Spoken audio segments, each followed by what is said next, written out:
გვთავაზობთ საინტერესო მოგზაურობას იორდანიის სამხრეთ ნაწილში მდებარე უძველეს ქალაქ პეტრაში.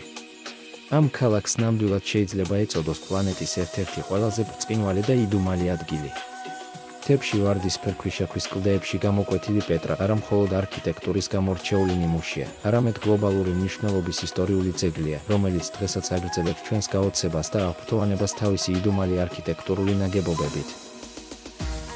თუ ეძებთ უნიკალურ გამოცდილებას და დაუვიწყარ ემოციებს, მაშინ მოგზაურობა პეტრაში არის ის, რაც გჭირდებათ.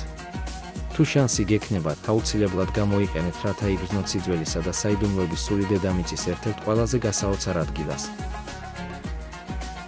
ოდესღაც დიდი ხნის წინ, როცა ინტერნეტი ჯერ არ არსებობდა, წავაწყდი ღია ბარათებს, რომელზეც გამოსახული იყო კლდეში გამოკვეთილი დიდებული ტაძრები.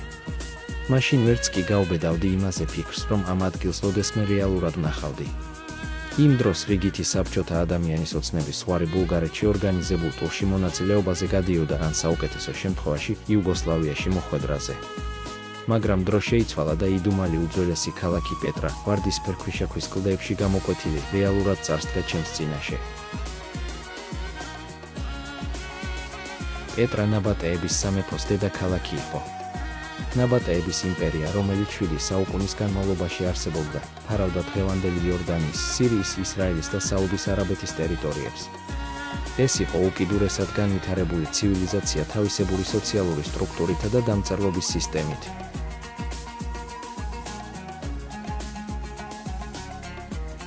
ის, რასაც დღეს პეტრაში ვხედავთ, ჩვენი წელთაღრიცხვის პირველ საუკუნეში აღმოცენდა.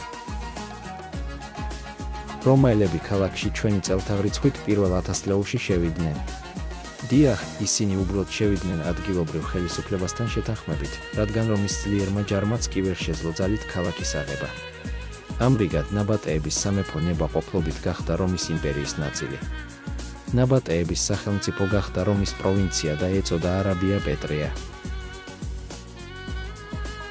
რომაული პერიოდი გამოირჩეოდა ამ კულტურისთვის ტრადიციული არქიტექტურული ნაგებობების მშენებლობით. დროთა განმავლობაში პეტრამ თანდათან დაკარგა საკუთარი ფუნქცია, როგორც მნიშვნელოვანმა სავაჭრო ცენტრმა.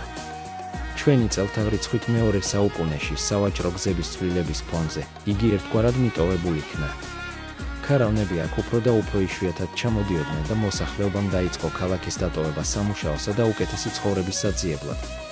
ძლიერი მიწისძვრების სერიამ კი საბოლოოდ აიძულა ადგილობრივი მოსახლეობა დაეტოვებინა ქალაქი უსაფრთხო ადგილის პოვნის მიზნით. ნაბატეების სამეფომ არსებობა შეწყვიტა და ბიზანტიის იმპერიის ჩამოშლილ კოლონიად იქცა. პეტრას ბრწყინვალების უდიდესი ნაწილი დროის ქვიშაში იყო ჩაფლული და აქ დასახლებული ბედუინები უცხო ხალხს ახლოსაც არ უშვებდნენ. მხოლოდ მე-19 საუკუნის დასაწყისში შვეიცარიელმა მოგზაურმა და მკვლევარმა საკუთარი ეშმაკობით მოახერხა აქ მოხვედრა და გახდა პირველი უცხოელი, რომელმაც ხელახლა აღმოაჩინა მსოფლიოს ეს კუთხე. პეტრა იორდანიის ქვიშიან კანიონებში დაკარგული მსოფლიოს 7 ახალი საოცრებიდან ერთ-ერთია.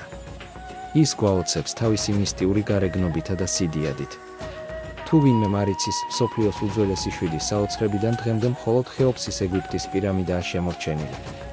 ამიტომ გადაწყდა მსოფლიოს თანამედროვე ახალი 7 საოცრების დასახელება და პეტრას სამართლიანად მიენიჭა ეს სტატუსი 2007 წელს საერთაშორისო კენჭისყრის შედეგად. პეტრას არქეოლოგიურ გათხრებთან მდებარე უახლოესი ქალაქი ვადი-მუსაა. ეს დასახელება ითარგმნება როგორც მოსეს ველი. ქალაქი მდებარეობს ბორცვებზე, ამიტომ აქ გადაადგილების საუკეთესო საშუალება ტაქსია. ქალაქში ბევრი სასტუმრო, რესტორანი და კაფეა. გირჩევთ სასტუმრო პეტრა გესტს ჰოტელ, რომელიც ამაღლებულ ადგილზე მდებარეობს და ქალაქს გადაჰყურებს. სასტუმროს მფლობელი მუჰამედი ძალიან მეგობრული და კეთილი ადამიანია. მიმართეთ მას თუნდაც წვრილმა საკითხებზე, ის ყოველთვის სიამოვნებით დაგეხმარებათ. ბროშურები და რუქები შეგიძლიათ აიღოთ პეტრას ვიზიტორთა ცენტრში. ვიზის მოსაკრებელზე თანხის და საზოგად სჯობს ირდანიაში შესასვლელი საშვიდროდან პასი წინასწარ შეიძინოთ.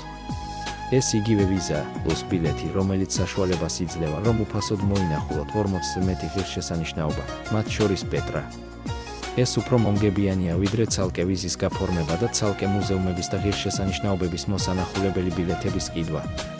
თუმცა გაითვალისწინეთ, რომ ჯორდან-პასით ქვეყანაში მინიმუმ 3 ღამე უნდა დარჩეთ, წინააღმდეგ შემთხვევაში გასვლისას თქვენ მოგიწევთ სავიზო მოსაკრებლის გადახდა. ერთი სრული დღე საკმარისია პეტრას მთავარი ღირსშესანიშნაობების სანახავად. მაგრამ უმჯობესია ამისთვის გამოყოთ მინიმუმ 2 დღე. მათთვის, ვისაც უჭირს შორ მანძილზე სიარული, კიბეებზე და კლდეებზე ასვლა, ხელმისაწვდომია ცხენები, აქლემები, ვირები და ორმები. ამ ყველაფერში დამატებით თანხის გადახდა მოგიწევთ. ცხენებით შესაძლებელია მიხვიდეთ პეტრას მთავარი შესასვლელიდან კანიონის სიკის დასაწყისამდე. ეს დაახლოებით 1 კილომეტრია. შესასვლელში ყველა ბედუინი გეტყვით, რომ ეს შედის ბილეთის ფასში. ოფიციალურად ეს ასეცაა. მაგრამ გასეირნების დასასრულს ცხენის პატრონი მოითხოვს ანაზღაურებას და საფასური დამოკიდებულია მის თავხედობასა და მადაზე. ასე რომ არ დაემორჩილოთ ამ თაღლითობას. გახსოვდეთ, რომ პეტრას ბედუინები ტურისტების ხარჯზე ცხოვრობენ, ამიტომ მათი მთავარი მიზანია, რომ ტურისტებს ფული კულტურულად აახიონ. კანიონის შესასვლელთან მიმავალი გზა ხრეშიანია. აქ თქვენ მარჯვნივ მარცხნივ უძველესი ქალაქის პირველ შენობებს იხილავთ. სხვათა შორის, პეტრაში გათხრილია ქალაქის მთლიანი ტერიტორიის მხოლოდ 15%, რომელიც 200 კვადრატულ კილომეტრზეა გადაჭიმული. სიკის კანიონთან, პეტრას მთავარ შესასვლელთან, ნაბატეების მეომრები შეგხვდებიან. მათთან ფოტოს გადაღება შეგიძლიათ, ოღონდ რა თქმა უნდა, არა უფასოდ. მანძილი კანიონში შესასვლელიდან ელჰაზნემდე, რომელიც არის პეტრას სავიზიტო ბარათი, კილომეტრზე მეტია. შეგიძლიათ გამოიყენოთ ცხენები, ურმები ან ელექტრომანქანები. თავად კანიონი უნიკალურია, როგორც ბუნებრივი ფენომენი. იმავე დროს ის არის საოცარი საინჟინრო, ჰიდროტექნიკური და საფორტიფიკაციო ნაგებობა. კანიონის სიგანე ზოგან 2 მეტრს არ აღემატება, ამიტომ ქალაქის შესასვლელის დაცვა ჯარისკაცების მცირე რაოდენობით იყო შესაძლებელი. კანიონი ხვეული ფორმისაა და მასში 20 მეტრზე მეტი სიგრძის სწორი მონაკვეთები არ არის. კედლებში ზოგან სხვადასხვა სიმაღლეზე ნიშებია ამოჭრილი. ვარაუდობენ, რომ იქ განთავსებულნი იყვნენ მცველები და მსროლელები, რაც კანიონს კიდევ უფრო მეტად იცავდა და აუღებელს ხდიდა. კლდეები კანიონის ზემოთ 70-დან 120 მეტრამდე სიმაღლისაა, ზოგან კი მათ უარყოფითი დახრილობა აქვთ. ეს ნიშნავს, რომ კანიონის ბევრ ადგილას მზის სხივები არასდროს ხვდება. ფერდობებზე მზის სხივების დაცემის სხვადასხვა კუთხის გამო, კედლები დღის განმავლობაში იცვლიან ფერშავიდან ღია ვარდისფერამდე, შუადღისას კი კანიონი ოქროსფრად ანათებს. ადგილობრივი ლეგენდა ხეობის გაჩენას მოსეს სახელს უკავშირებს. წინასწარმეტყველმა, რომელსაც ისრაელის ხალხი ეგვიპტიდან წყლის საძებნელად გამოჰყავდა, თავისი კვერთხი კლდეს დაარტყა. კვერთხს დახვეული ფორმა ჰქონდა, რის გამოც კანიონმა ისეთი სახე მიიღო, როგორიც დღეს აქვს. წყლის წყარომ ამ ადგილს სიცოცხლე მისცა. და ბოლოს, როცა კანიონი მთავრდება, თქვენს თვალწინ იშლება ხედი მონუმენტურ ნაგებობაზე, რომელიც ცნობილია როგორც ელჰაზნე ან საგანძური, მთავარი სიმბოლო არა მხოლოდ პეტრას, არამედ მთელი იორდანისა, რის გამოც მილიონობით ტურისტი ჩამოდის აქ ყოველწლიურად. კლდეში გამოკვეთილი გრანდიოზული ნაგებობა, დახვეწილი ჩუქურთმებითა და თაღებით მორთული, არის პირველი, რასაც მოგზაური ხედავს სიკის კანიონიდან გასვლისას. 40 მეტრის სიმაღლისა და 24 მეტრის სიგანის კლდეში გამოკვეთილი ფასადი წარუშლელ შთაბეჭდილებას ახდენს.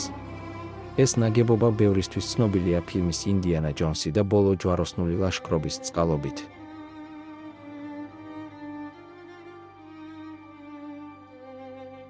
გასაოცარია, როგორ შეძლეს ადამიანებმა ამ ყველაფრის აგება ჩვენი წელთაღრიცხვის პირველი 1000 წლეულის დასაწყისში.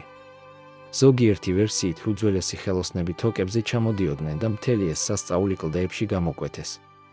რისთვის იყო განკუთვნილი ეს ნაგებობა? ამაზე მხოლოდ ვარაუდები არსებობს.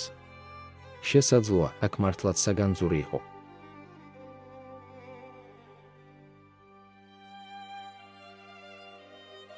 ან შესაძლოა ეს იყო ტაძარი და ნაბატეების მეფეების სამარხი.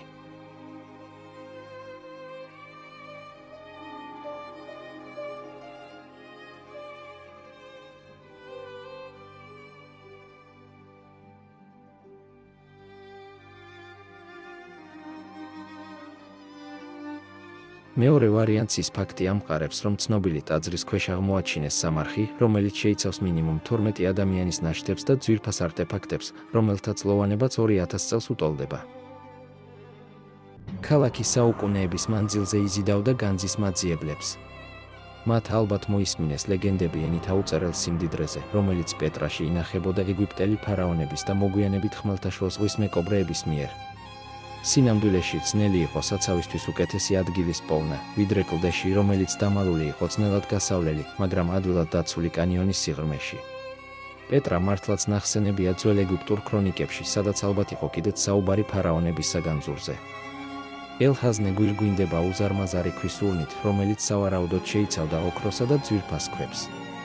აქედან მომდინარეობს ტაძრის სახელი, არაბულიდან ითარგმნება როგორც საგანძური. ურნაზე ჩანს ტყვიების ნახრეტები, სადაც საგანძურის მონადირეები მას ესროდნენ იმ იმედით, რომ იქიდან მათ ოქროს მონეტები და ძვირფასეულობა დაეცემოდათ.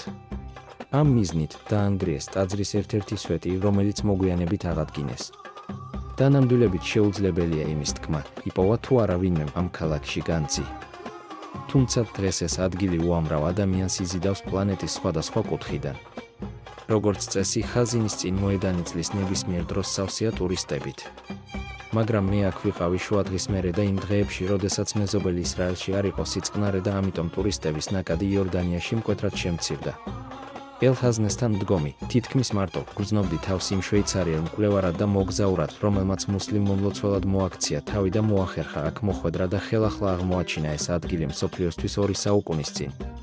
ჩემს სიმშვიდეს მხოლოდ იქვე მსხდომი აკლემები არ ღვევდნენ. უძველესი ქვის ნაგებობა დიდებულად აღმართულიყო ჩემს ზემოთ, ისევე როგორც ათასობით წლის წინ. სიჩუმე ადგილობრივმა ბედუინმა დაარღვია. მოგესალმებით, ჩემო მეგობარო. გსურს აკლემზე გასეირნება? შენთვის განსაკუთრებული ფასია. ქვამან იმგვარი ღიმილით, თითქოს მხოლოდ მე მელოდებოდა გასასეირნებლად ძველი წელთაღრიცხვით 312 წლიდან მოყოლებული. მაგრამ ეს მხოლოდ დასაწყისია უჩვეულო მოგზაურობისა ძველ ქალაქში, რომელიც აშენებულია ძველი სამყაროს შრომისმოყვარე არქიტექტორების, ნაბატეელი არაბების მიერ. ხაზინის მარჯვნივ ორ გადაკიდებულ კლდეს შორის არის გზა ფასადების ქუჩისკენ. როგორც კი აქ აღმოჩნდები, ხვდები, საიდან მოდის ეს სახელი. სადაც არ უნდა გაიხედო, მარჯვნივ ყველგან ხედავ ტაძრების, სამეფო სასახლეების და კლდეებში გამოკვეთილი სამარხების განსაცვიფრებელ ფასადებს. თითოეული შენობა არის ხელოვნების ნიმუში, რომელიც ასახავს იმ უძველესი ხალხის კულტურულ მემკვიდრეობას, რომელიც ოდესღაც ამ რეგიონში ცხოვრობდა. მზის სხივები კი ჯადოსნურ ატმოსფეროს ქმნიან, ხაზს უსვამენ რა ვარდისფერი ქვიშაქვის სილამაზეს, რომლისგანაც ეს შენობებია აგებული. ფასადების ქუჩაზე სეირნობისას, სადაც ბედუინები მათგან სუვენირების შესაძენად გიწვევენ, მას შემდეგ რაც ჩაით გაგიმას პინძლდებიან, მარცხნივ კლდეში გამოკვეთილ ამფითეატრს დაინახავთ. იგი ნაბატეელებმა 2000-ზე მეტი წლის წინ ააგეს. ამფითეატრი რომაელებმა გააფართოვეს. მარჯვნივ ხეობაზე ჰკიდია მთა-გრეხილი, რომლის ციცაბო ფერდობზეა ჩაჭრილი პეტრას ყველაზე შთამბეჭდავი სამარხები, რომლებიც ცნობილია როგორც სამეფო სამარხები. საინტერესო ის არის, რომ თავდაპირველად პეტრა, სამარხების წარმოუდგენელი რაოდენობის გამო, ერთ უზარმაზარ ნეკროპოლისად ითვლებოდა. და მხოლოდ მოგვიანებით მეცნიერებმა გაარკვიეს, რომ ეს იყო კარგად განვითარებული ქალაქი. ზოგიერთი წყაროს თანახმად ის, რასაც დღეს ზედა ნაწილში ვხედავთ, ქალაქის შენობების მხოლოდ მცირე ნაწილია. ქალაქის ძირითადი ნაწილი საცხოვრებელი უბნების ჩათვლით მიწის ქვეშ მდებარეობს, დაახლოებით 5-დან 6 მეტრამდე სიღრმეზე. არსებობს ვარაუდი, რომ სამარხები, რომლებსაც დღეს ვხედავთ, აშენდა მაღლა ღმერთთან უფრო ახლოს ყოფნის მიზნით და მხოლოდ სამეფო ოჯახის წევრებს და ცნობილ მოქალაქეებს შეეძლოთ ასეთი სამარხების შეძენა. და ისინი სავარაუდოდ ზემოთ ცხოვრობდნენ, უბრალო ხალხი კი ქვემოთ. დიდი ალბათობით, მომავალი კათხრები მსოფლიოს კიდევ ბევრ საინტერესო ამბავს ამცნობს ამ უძველესი ქალაქის ისტორიიდან. პეტრაში რომაელი მეომარის საფლავიც არის, სადაც ჩემი ვიზიტის პირველი დღის ბოლოს გადავწყვიტე მოხვედრა. იმ დღეს ალბათ ერთადერთი ვიყავი, ვისაც გაუჩნდა ეს აზრი. გზად მხოლოდ აკლემები და თხები დამხვდნენ. მაგრამ ტურისტების არყოფნამ და სრულმა სიჩუმემ საშუალება მომცა, ჩემს წარმოდგენებში სრულად ჩავფლულიყავი ამ ადგილის წარსულ დროებაში და მეგრძნო თავი უძველესი ქალაქის მკვიდრად. შემდეგ ნაწილში ჩვენ გავივლით პეტრას ერთ-ერთ ყველაზე პოპულარულ საფეხმავლო მარშრუტს. ასევე გავისეირნებთ ძველ რომაულ გზაზე, რომლის გარშემო ოდესღაც ბრწყინვალე ვილები და ტაძრები იყო. ავალთ მაღლა მთებში მდებარე პლატოზე, სადაც ყველა ვერ ადის და ვნახავთ ტაძარს, რომელიც არანაკლებ შთამბეჭდავია, ვიდრე ელჰაზნე.